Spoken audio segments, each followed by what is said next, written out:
یہ جب صوبے کے لیول پر ہوتی ہے تو اس میں کور کمانڈر بیٹھتا ہے، اور جو وفاق کی سطح پر ہوتی ہے تو اس میں آرمی چیف بیٹھا ہوتا ہے۔ آپ بتائیں کہ جہاں کسی اجلاس میں وردی والا موجود ہوگا وہاں فیصلے وردی کرے گا یا باقی لوگ کریں گے؟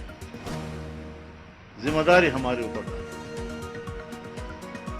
بڑی خوشی سے شہباز شریف سے ذمہ داری قبول کرے گا، لیکن ہر چند کہ ہے نہیں ہے، شہباز شریف وزیر اعظم نہیں ہے،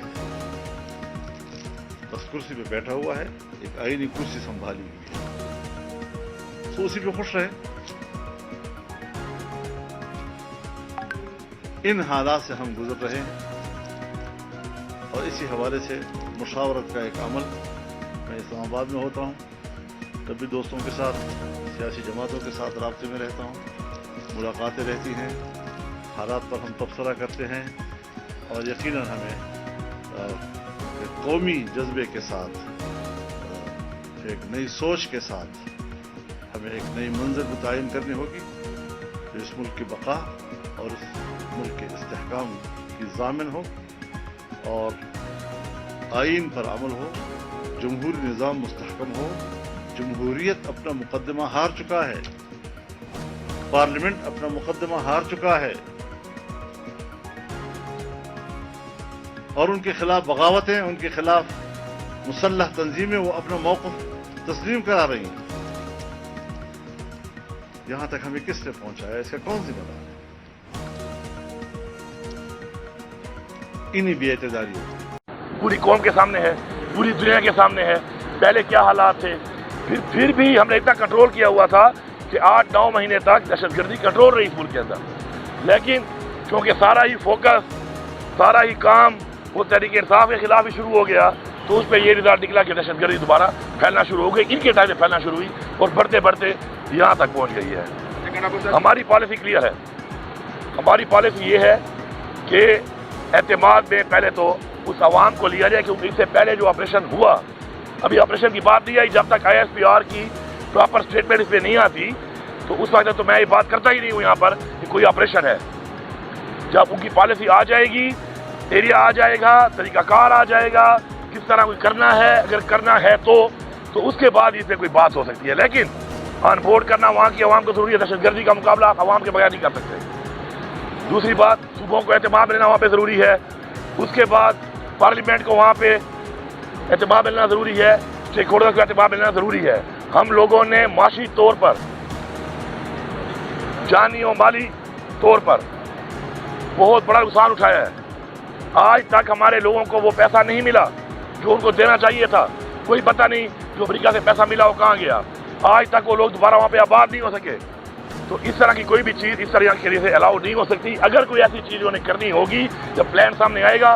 کس مسلمان کی بات آپ کرتے ہیں؟ کس امت مسلمہ کی بات آپ کرتے ہیں؟ 57 سے 60 ممالک مسلم ریاستیں ہیں دنیا میں، ایک فلسطین کو آزاد نہیں کر سکتے، ایک فلسطین کو، جس کی قیادت OIC کر رہی ہے۔ OIC، ہم کہتے ہیں کہ OIC کا مطلب یہ ہے OIC میں دیکھ رہا ہوں، وہ تو تماشا ہی بن چکے ہیں۔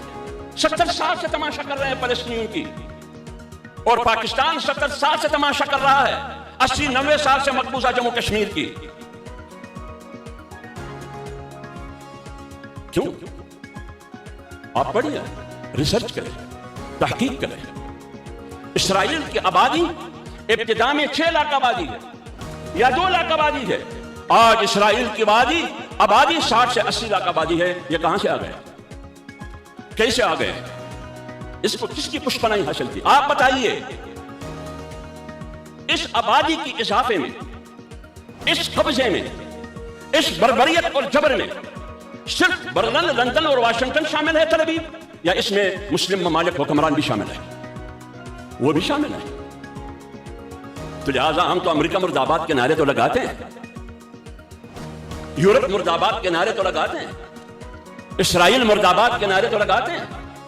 کوئی مائی کا لال ہے کہ کسی مسلم ملک کا نام لے کے اور مرد آباد کا نعرہ لگایا؟ کوئی ہے اس کی سمجھ میں؟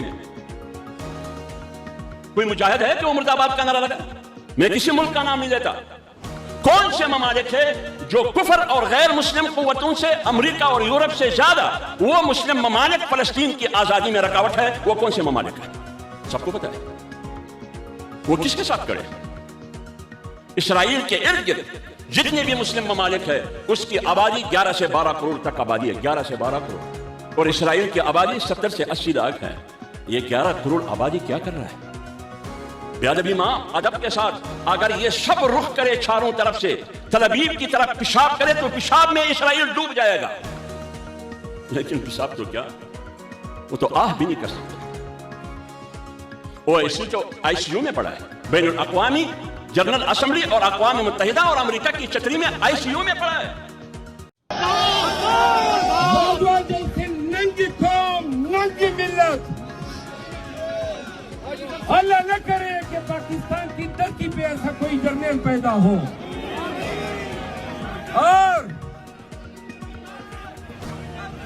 اور اس باجوہ نے اور باجوہ کے بعد جب شہباز شریف نے آصف منیر کو آرمی چیف بنایا،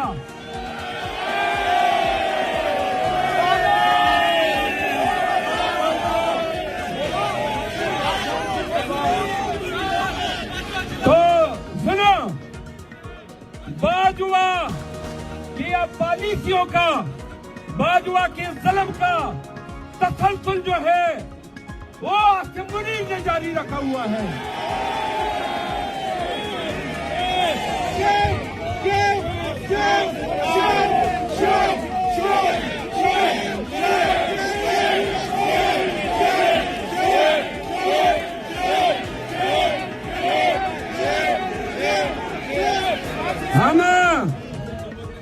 ہم نے پاکستانیوں نے ہر دور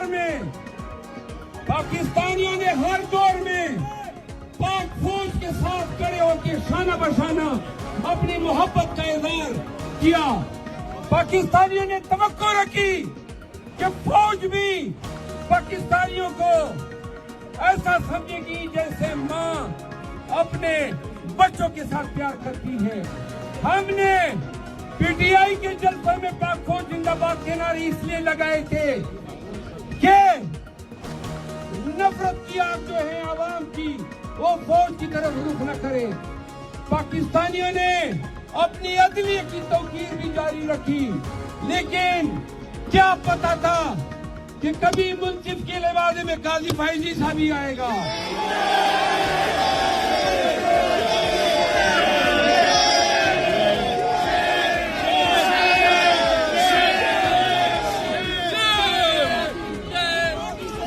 جناب پاکستانیوں، یہ پورے پاکستان کو اسٹیبلشمنٹ نے اور عدلیہ نے مل کے یرغمال بنایا ہوا ہے،